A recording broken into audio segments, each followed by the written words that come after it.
social science class. Today again we are going to discuss from history, and the chapter is ruling the countryside, and today we will be discussing the company became diwan. How East India Company actually they have started collecting revenue from the people of India.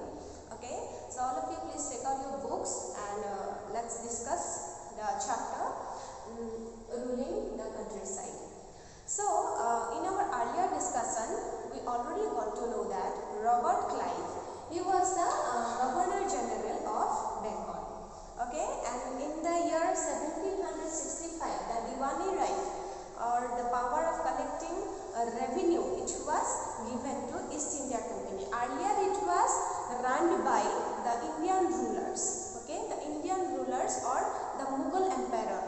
They actually used to collect revenue, but in the year 1765, 12th August 1765, the Mughal Emperor they handed over this duty to East India Company.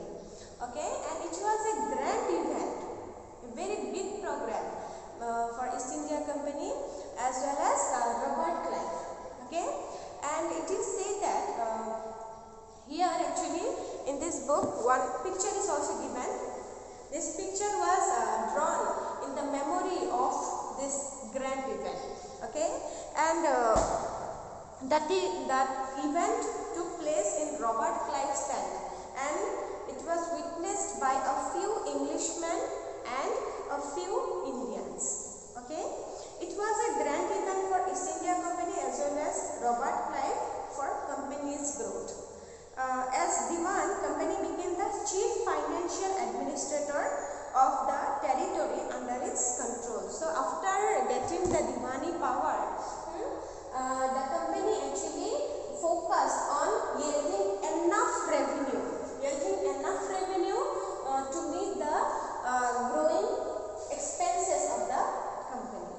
Okay, so actually East India Company they knew that how to deal with the Indian rulers.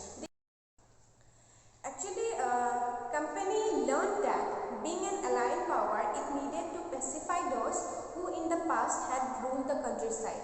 So East India Company basically they have come in 1600, but they got the power of collecting revenue in the year 1765. So in this huge gap, they learned how to deal with Indian rulers. They learned how to actually grasp over the people and how to utilize the resources and earn their own profit.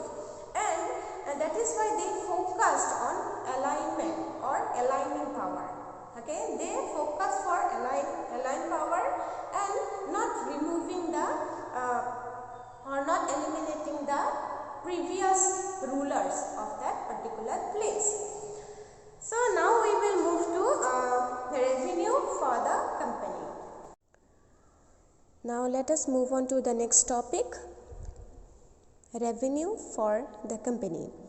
Though East India Company became the Diwan, still they saw itself as trader. They wanted large revenue income but was unwilling to set up any regular system of assessment and collection.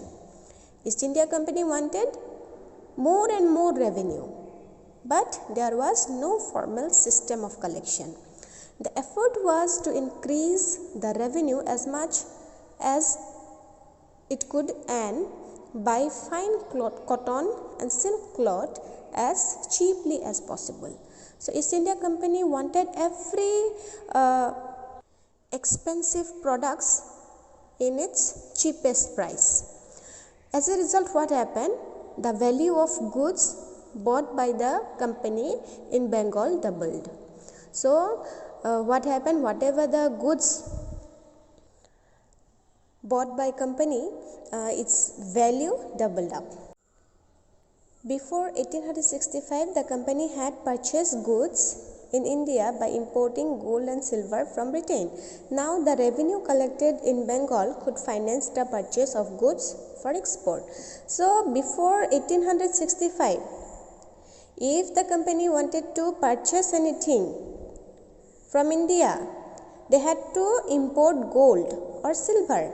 from Britain. But now what happened?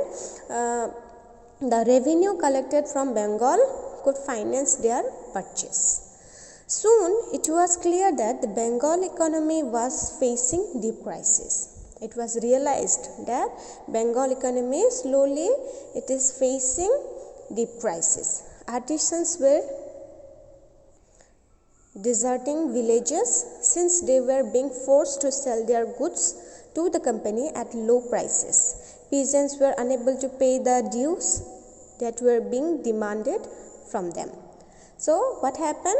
As a result, what happened? Artisans, they were forced to leave their villages because they were forced to sell their goods to the company in cheapest price. Even the peasants, they were also unable to pay their dues. Artisanal production was in decline and agricultural cultivation showed sign of collapse. So what happened? As a result, artisanal production was in decline and agricultural cultivation it was also in a collapse. Then in 1770 a terrible famine killed 10 million people in Bengal. So after that what happened? In 1770 there was a famine. Okay, famine means bhukmari, and because of that famine almost 10 million people were dead in Bengal. They died because of that famine. 10 millions is almost 1 crore. Okay, at that time actually in Bengal there was 3 crore of people. Okay, and among them 1 crore, almost 1 crore died. About 1/3 of the population was wiped out. So from today's discussion we got to know that East India Company actually they got the power to rule over India by getting the Diwan or by becoming the Diwan. Okay, and in our next classes we will move to the other topics. So for today, thank you. Have a nice day.